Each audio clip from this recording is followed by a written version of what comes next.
여러분 안녕하십니까. 저는 책입니다. 1월 1일입니다. 새해입니다. 1월 1일 신문을 받아들면 참 가슴이 떨리죠. 저에겐 유난히 새롭습니다. 저 역시 조선일보 신춘문예 출신이기 때문입니다. 1월 1일 신문에 발표되는 신춘문예 당선작, 참 정말 가슴 떨리는 순간입니다.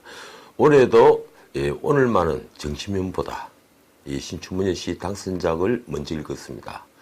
솔직히 한 말씀 드리자면 시인으로서의 패기도, 시인으로서 가져야 할 통찰도 부족해 보이더군요. 그래서요, 이 선배의 고언 정도로 들었으면 합니다. 오늘 이 나라의 운명이 걸린 한 해가 시작되었습니다. 그리는 한산하고 사람들의 표정은 무척 어둡습니다. 이런 새해를 맞은 기억이 없을 정도입니다. 정치판에서는 요란스레 담배식을 하고 경제계는 도약을 기원하며 각오를 다지곤 했죠. 적어도 이날만은 날선 말 대신에 서로에게 득담을 전하면서 손을 맞잡고 하는 하루였습니다. 그런데 몇 년 전부터 분위기가 싹 바뀌더군요. 올해는 완전히 달라졌습니다. 문 대통령은 우리 사회의 의인들 몇 분과 아차산을 올랐다고 하는데 그것 역시 제게는요, 이 정부의 특징인 감성 정치로 보이더군요. 당장 문 대통령은 어제 12월 31일이죠. 추미애 법무장관 후보자 인사청문 경과 보고서를 오늘까지 송부해달라고 국회에 요청했습니다. 오늘은 국회뿐 아니라 어디든 휴무일이죠. 참 기가 막히는 요식 행위가 아닐 수 없습니다. 더욱이 추미애 후보자 청문회는 공수처법을 통과시킨 12월 30일이었죠. 결국 문 대통령은 1월 2일엔 추미애 씨를 법무장관에 임명하기 위한 요식 절차를 밟고 있는 겁니다. 아마도 대대적인 검찰 인사를 서둘 필요가 있어서가 아닌가, 이렇게 짐작을 합니다만 이래도 되는 겁니까? 청와대는 공수처를 두고도 견제와 균형이라는 권력 분립 원리를 들먹여서 여러 사람들을 웃겼습니다. 그런데 지금의 이런 작태야말로 입법부의 견제 기능을 완전히 무시한, 쉽게 말하면 견제와 균형 원리를 완전히 무시하는 게 아닌가요? 그러고 보니 청와대의 오불관원과 독서는 그 자체로 연구 대상입니다. 어제 제 방송에서도 언급했지만 오늘 신문도 크게 다뤘더군요. 조국이 그 아들을 로스쿨에 보내기 위해 2018년 10월에 민정수석실의 최강욱 공직기강 비서관 이름으로 최 씨가 변호사를 할 때 조국의 아들이 인턴을 했다는 인턴 활동 확인서를 위조를 했는데 최 비서관이 비서관으로 들어간 건 그 한 달 전인 9월이었습니다. 그런데다 최강욱 비서관은 조국 장관 지명에 따라 인사 검증까지 했다니, 이러고도 청와대가 정상적으로 움직였다면 누가 웃지 않겠습니까? 지나가는 소가 웃을 일입니다. 최강욱 비서관은 조국이 부탁을 하자 허위 인턴 확인서에 날인을 해줬다고 합니다. 조국은 이 확인서를 고려대, 연세대 등의 대학원 입시에 활용을 했는데 그 아들이 그 대학원에 다 떨어졌죠. 그래서 다시 이 확인서 내용을 위조를 해서 충북대 로스쿨 입시에 썼다고 합니다. 최강욱은 조국이 지도교수로 석사학위 논문을 작성한 인연까지 있었더군요.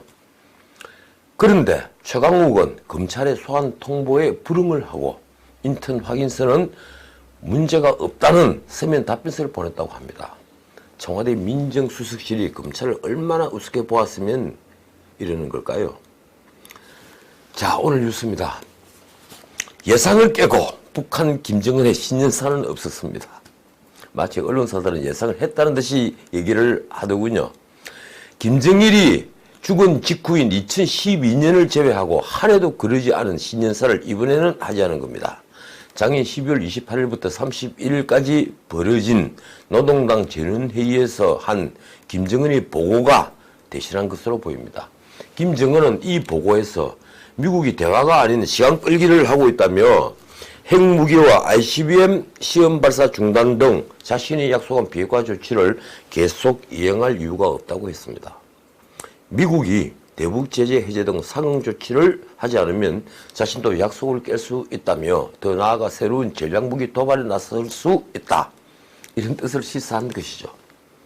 언론은 핵미사일 모라토리움 파기 선언을 했다, 미국과 정면 대결을 선언한 것이다, 이렇게 썼습니다.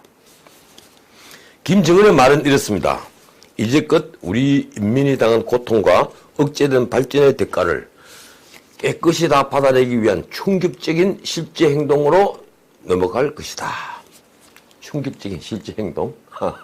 적대적 행위와 핵위협이 계속되는 경제 성과를 보고 미래 안전을 포기할 수 없다면서 협박적인 말도 곁들였습니다. 곧 머지않아 조선이 보유하게 될 새로운 전략 무기를 목격하게 될 것이다. 그런데도 일부 언론은요, 김정은이 미국의 대북 대응 수위에 따라 대응할 것을 밝힌 것을 두고 대화 여지가 있다고도 분석했습니다. 뭐 대화하겠죠. 미국이 굽히고 들어오면. 그런데 김정은은요, 이번 노동당 전원회의 보고에서 남조선이든 남측이든 어떤 이름으로도 우리 대한민국을 거론하지 않았습니다. 작년 신년사에서는 북남관계라는 말이 10번이나 거론됐죠. 급속히 진전된 북남관계를 언급하며 미국 대화에 큰 기대를 걸고 있다는 걸 드러냈습니다. 그런데 이번엔 언급조차 없었습니다. 언론은 의도적인 무시 전략으로 우리들을 대북 제재 전선에서 이탈하라고 요구한 것으로 분석하더군요. 제 생각은 이렇습니다. 북한은 1994년 제네바 합의 이후로 통미봉남 전술을 단 한 차례도 벌인 적이 없습니다. 지난 판문점 미북 회담 때 문 대통령 배제를 요구한 것도 그 일환입니다. 게다가 우리가 북핵의 첫 번째 당사자인데도 문재인 대통령 스스로 중재자, 촉진자를 자처하고 났으니 김정은이 통미봉남 전략을 쓰기가 아주 편해졌죠.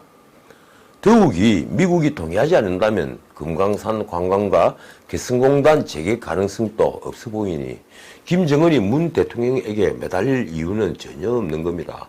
오히려 무시 전략으로 나가면 문 대통령이 미국을 움직이려는 뭔가를 할 수밖에 없을 것이라고 생각할지도 모르죠. 자, 이번엔 트럼프의 대응입니다. 트럼프는 어제 북한의 노동당 전원회의에서 김정은이 한 말을 전해 듣고 예의 선물 타령을 또 했습니다. 그가 성탄 선물에 대해 특정한 메시지를 보내고 있는 것을 안다. 그 선물이 아름다운 꽃병이기를 바란다. 꽃병 참 좋아합니다. 꽃병이란 말은 지난 24일 트럼프가 내게 아름다운 꽃병을 보낼지도 모른다. 이런 말을 하면서 처음 언급한 거죠. 트럼프는 이런 말도 덧붙였습니다. 그는 약속을 지키는 사람이라고 생각한다. 나는 그를 좋아하고 그도 나를 좋아한다. 이쯤 되면요, 트럼프가 미북 대화를 정의의 관점에서 판단하는 게 아니라 개인적 감정 문제로 판단하는 것으로 볼 수밖에 없습니다. 언론은 미국이 북한이 도발하지 못하도록 하기 위한 발언을 했다고 하는데 글쎄요.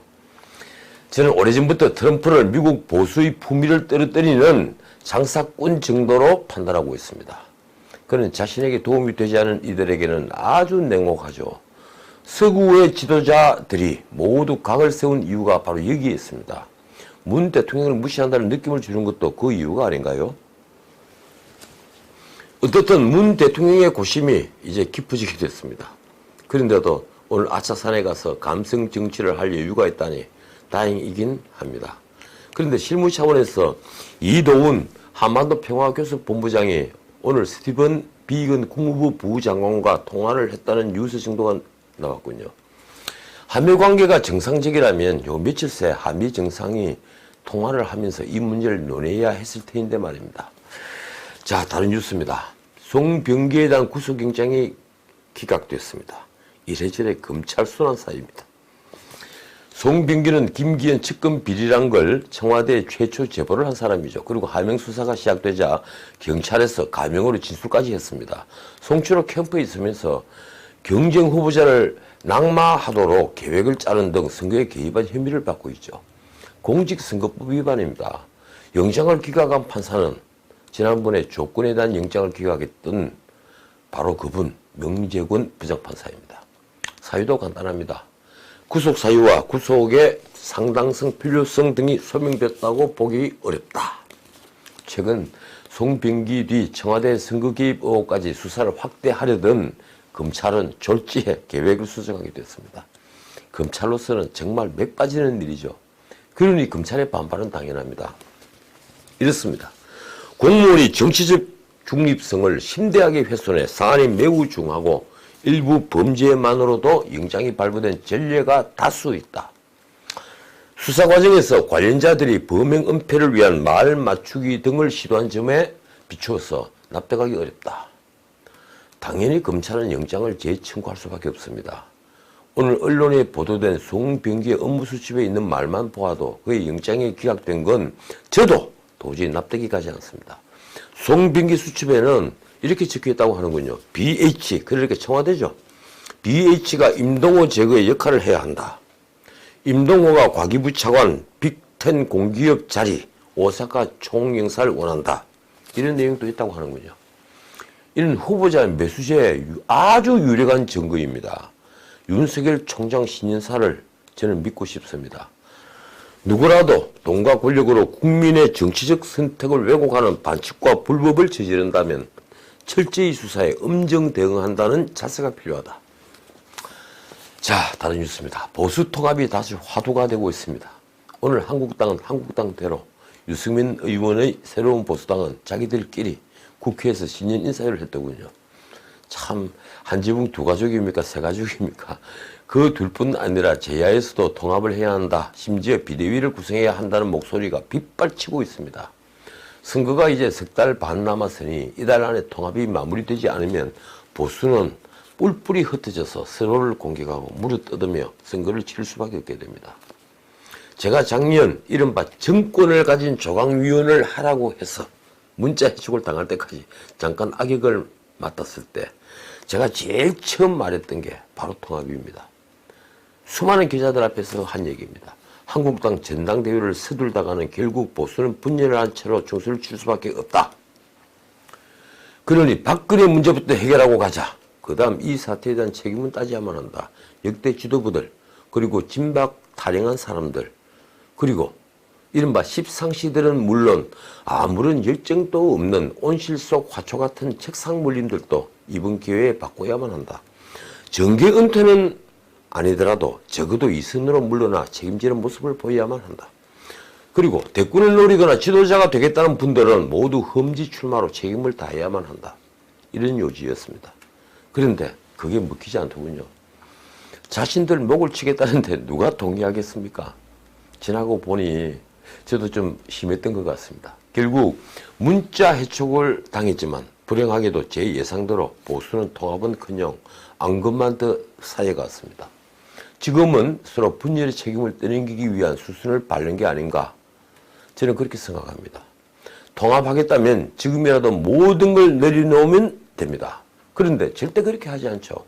오늘 당장 황교안 대표는 유승민 의원을 두고 유아무개라고 표현했더군요. 주변에 듣기 좋은 말만 하는 사람들로 가득하니 저는 한국당이 통합에 앞장설 것으로는 생각하지 않습니다. 조금만 더 지켜보겠습니다만 희망은 걸지 않습니다. 자, 오늘은 여기까지입니다. 내일은 올해 이 나라 화두인 경제 문제를 한번 짚어볼까 합니다. 가장 어두울 때가 아침이 가까운 때입니다. 지금까지 진우식이었습니다.